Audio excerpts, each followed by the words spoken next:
So let's talk about financing. Um, you've raised venture capital from 5 different VCs. At one point, you had 5 venture folks or more on your board. What advice would you give to founders trying to select a venture partner to work with?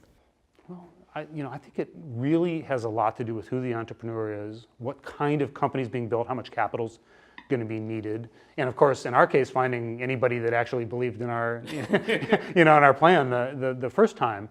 But from there, I think I do think there's a lot to do with do you have a partner in the VC, in the investor, that understands what you're trying to do in the business, that gets it, because there's people that invest on money. This is a good idea because I can make money, and there's people who can invest, this is a good idea because I understand what we're trying to do.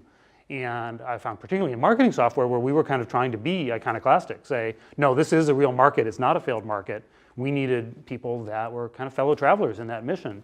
And so, that's certainly was true for our case, is finding not just the best valuation or the best terms, but also somebody that I believed actually could be on the journey of building the company we were trying to build. Let's talk a little bit about board dynamic. As you add a new VC to your board, how do you think about shaping the board dynamic so it's a positive for Marketo? It's a great question, and I don't necessarily know the answer. During a lot of that time, as we were doing our rounds, I was in a CEO club with Aaron Levy from Box, who just went public, and a number of other kind of very high prominent names in cloud software in the Valley, and everybody's always talking about crazy board dynamics between their investors and stuff. In our meetings, we would get together and cry on each other's shoulder. And I always said, gosh, my board just kind of gets along and works. And I think that's partially that I've run a board dynamic which is sort of open. We're going to put all of our cards on the table. I have completely low tolerance for politics. And even though I know where the money's coming from in my board, I try to always run a board that said, look, we're one team, and be sure that it just wasn't room for that. And I think the entrepreneur has to take an active role in managing the board.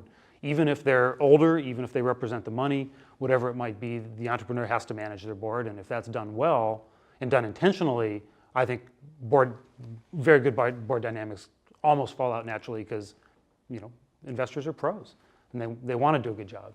One of the pieces of advice I give to founders is think about selecting your venture partner in a very similar way to the way you hire executives. You're really hiring your venture partner. They happen to be giving you money, so it's different relationship, but you're hiring them. They're part of your team. Do you agree with that, or? Well, absolutely.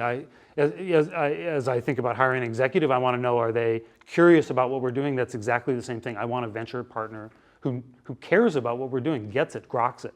And I think that's very important because there will be strategic junctures, and you want that venture partner to challenge you to understand what you're doing and then support the decision that's made. And if they don't fully understand and be part of that process, then it's just somebody peanut gallery from the outside. That just wastes time and nobody wins.